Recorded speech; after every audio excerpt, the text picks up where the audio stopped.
Zimbabwe is struggling to secure the services of a hangman to carry out executions. The unusual challenge was highlighted in a constitutional court case where 14 death row inmates are appealing to have their death sentences overturned. They say their prolonged wait to die violates their constitutional right to human dignity and the prevention of cruelty. The inmates are all convicted of murder and have spent between 4 and 20 years in jail. They say solitary confinement for 23 hours a day and a diet that consists mainly of pap served with colored water are among the conditions that violate their right to dignity. And they say they have no way of knowing from one day to the next when they're going to die. Zimbabwe has no recorded executions in the last 10 years. Among the challenges, no takers for the job of the hangman. State reports say a Malawian national was appointed in 2012 after a 7-year vacancy.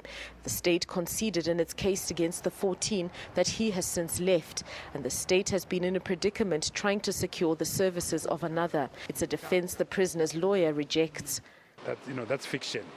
The fact of the matter is that there are some people, including the Minister of Justice, now a Vice President, who feel very strongly against the death penalty.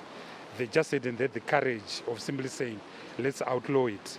Vice President and Justice Minister Emmerson Mnangagwa, who escaped the death noose during the liberation struggle when it was discovered that he was a minor, says he will not sign any death warrant.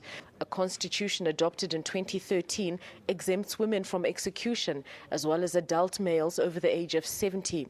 Amnesty International has called on government to abolish the death penalty altogether, but the majority of Zimbabweans are still in support of capital punishment. Tendai BT says he will seek the abolishment of the death penalty this year. One of the good grounds we have is that the constitution itself is discriminatory. Women can be executed, but men can't be. And clearly anything that is discriminatory and unequal is unconstitutional.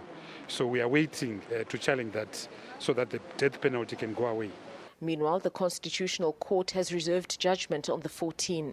Shingai Nyoka, SABC News, Harare, Zimbabwe.